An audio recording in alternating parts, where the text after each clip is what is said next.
Okay, thank you all for being here. Good afternoon, commissioners. Thank you for joining us as well.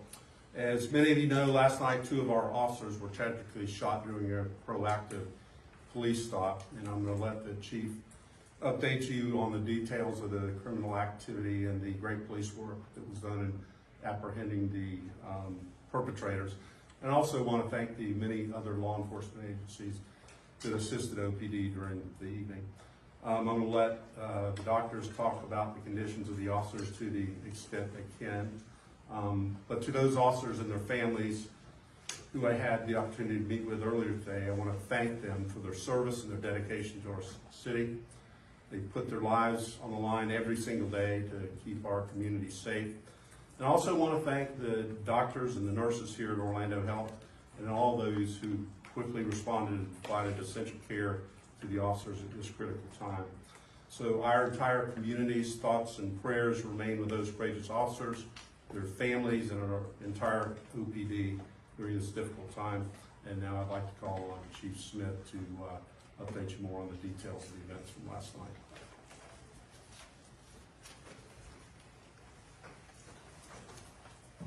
Thank you, Mayor. Thank you, Mayor and Commissioners, for being here.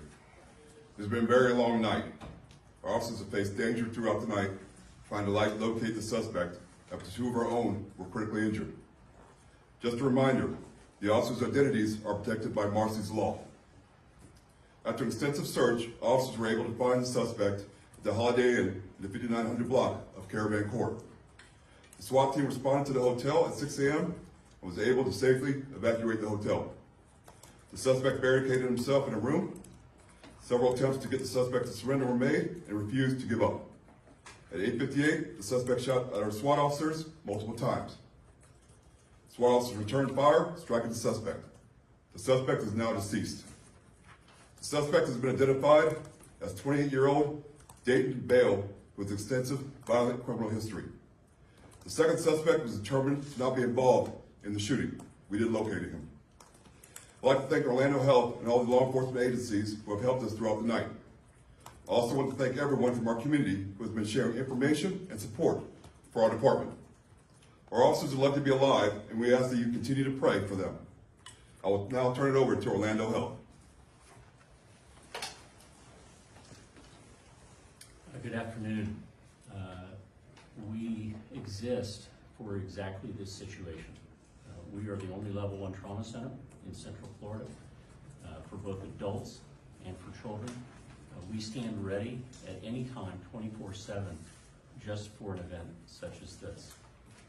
We see events like this on a daily basis where our citizens are injured or become sick. It's a night like last night that is a real privilege for us at Orlando Health to be able to take care of those that protect us as citizens of Orlando every day. As you've heard, we had 2 officers brought to us about 11 o'clock last night. I can't go into the details to protect their privacy other than to tell you that both officers are with us. They're with their families. We've been taking care of them during the night, and we expect them to fully recover from their injuries that they sustained in the line of duty.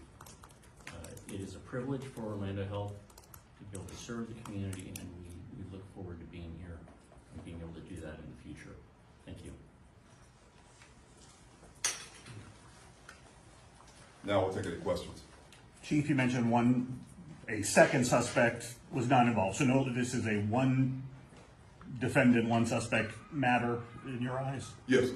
Can you walk us roughly through the timeline? I know overnight we had multiple scenes in Apopka, I think out in East Orange County. Can you kind of walk us through as best you can everything that happened since this? I can. Some of it's part of the active investigation, of course. So basically, like I said before, the officers approached the vehicle.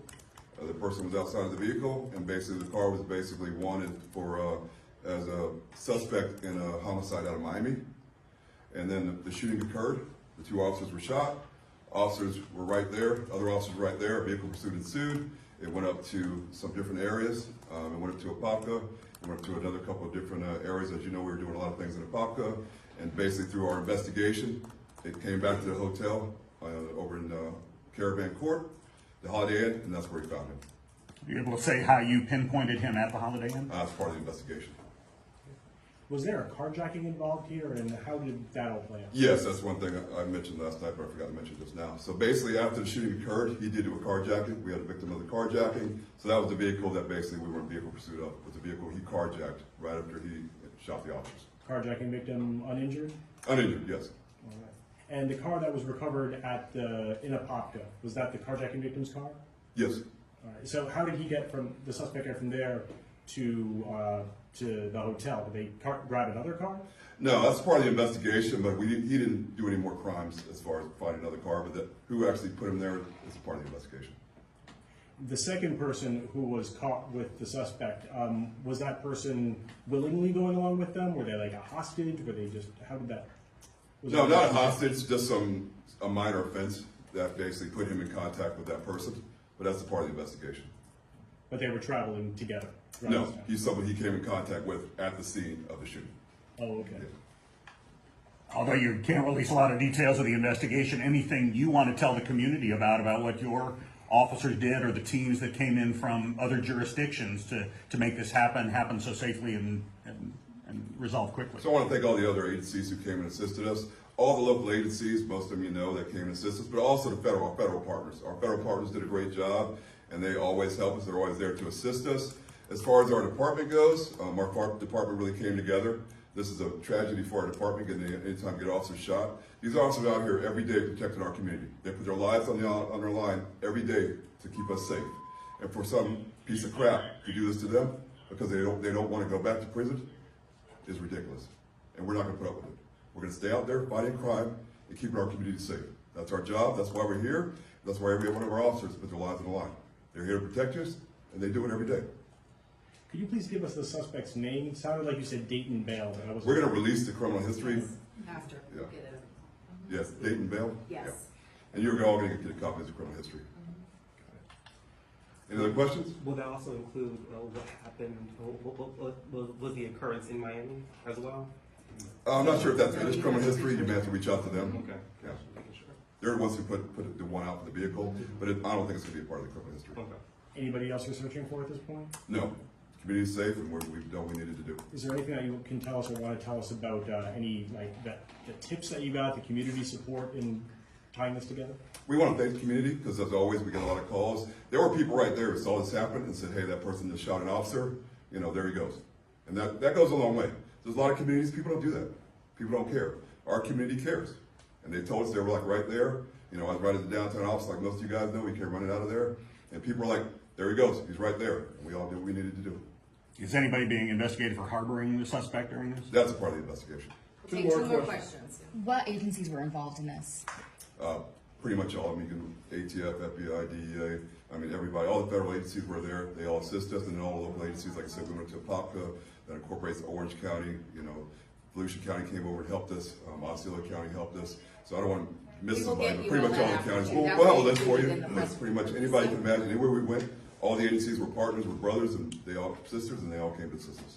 Can you comment on the risk, or how would you assess the risk to the people in the hotel while he was pulled up there while this was all going on? There was risk, but I will say this, our SWAT team did a great job. You know, I went out there and we evacuated everybody who was in there. We basically called everybody down to the lobby, put them in a safe environment, and then the ones that didn't answer, of course, we went and knocked on their doors. We made sure it was safe before we took action. That's our biggest thing. It doesn't benefit us to hurt somebody else while we're trying to capture someone like this. The time's on our side, we evacuated the hotel, and then we have to do. All right, thank you. Thank you. We'll get you guys all the information. Good job.